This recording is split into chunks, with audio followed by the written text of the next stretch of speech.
ಉದ್ಭವಿಸಿದ ಆ ಶಿವನ ಊರಿಗಣ್ಣಿನಿಂದ ಉದ್ಭವಿಸಿದ ಚಂದ್ರ ಈ ಊರಿನ ಜಮೀನ್ದಾರರ ವಂಶೋದ್ಧಾರಕನಾಗಿ ನೆತ್ತವರಿಟ ಜಲಸ್ಥರ ನಾಮವಂಶ ಸಂಭೂತ ಈ ಜಲಂಧರ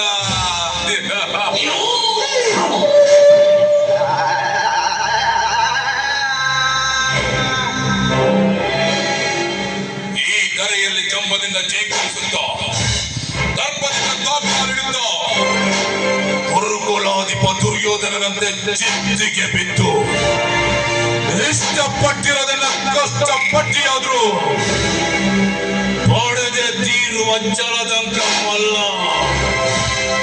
ಗಟಿ ಜಲಂಧರ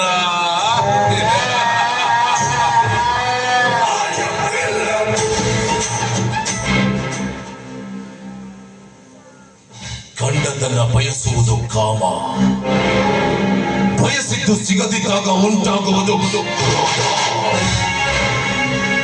ದೊರೆತರು ಮತ್ತು ಬೇಕು ಅನ್ನುವುದೇ ಲೋಭ.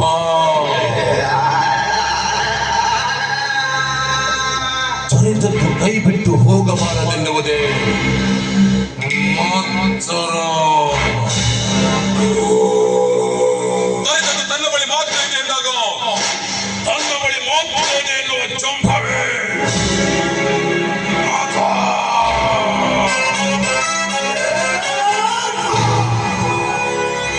ತನ್ನಲ್ಲಿರುವುದು ಬೇರೊಬ್ಬನಲ್ಲಿಯೂ ಇದೆ ಅಂತ ಗೊತ್ತಾದಾಗ ಉಂಟಾಗುವುದೇ ಮತ್ಸರ. ಈ ಅರಿಷಡ್ ವರ್ಗಗಳಿಗೆ ಅಧೀನ ಈ ಜಲಂಧರ.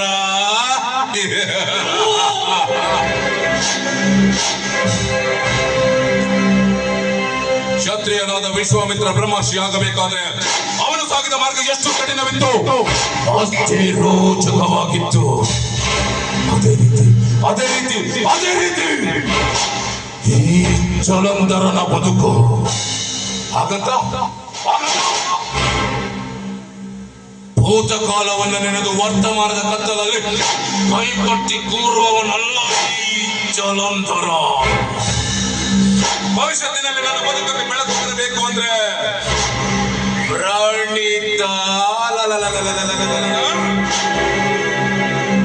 ಪ್ರಣೀತ ನನ್ನ ಜೊತೆಗಿರ್ಬೇಕು.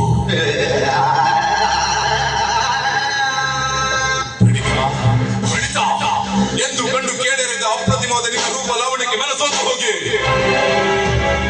ಆ ಸಾರಾಯಿ ದಾಸರ ತಂಗಿಯಾದ್ರು ವರ್ಷದಿಂದ ನಿನ್ನ ವರಿಸಬೇಕೆಂದು ಬಂದಿರೋ ಈ ಜಲಾಸುರ ಜಲಂಧರನಿಗೆ ಅವತ್ತು ನೀನು ಆಡಿದ ಮಾತು, ಅವತ್ತು ನೀನು ಆಡಿದ ಮಾತು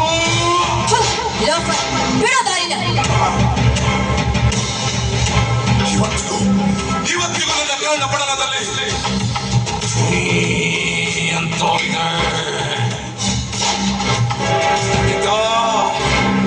ನೀನು ಮಾಡಿದ ಅವಮಾನಕ್ಕೆ ನಿನ್ನನ್ನು ತುಂಡು ತುಂಡಾಗಿ ಕತ್ತರಿಸಬೇಕೆನ್ನುವ ಕೋಪ ನನ್ನಂತರಾಳದಲ್ಲಿ ಕೂದಿತೋಯಿತು.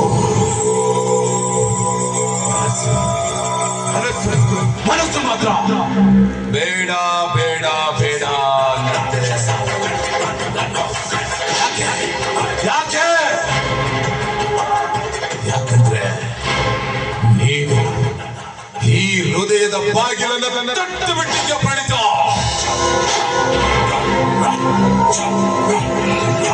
ಹೆಸರು ಹೇಳ್ತಿದ್ರೆ ನನಗೋಸ್ಕರ ದೂರದಲ್ಲೆಲ್ಲ ನೀನು ಹಾಡಿದ ಹಾಗೆ, ನನಗೋಸ್ಕರ ನನ್ನ ಕೈ ಬೀಸಿ ಕರೆದ ಹಾಗೆ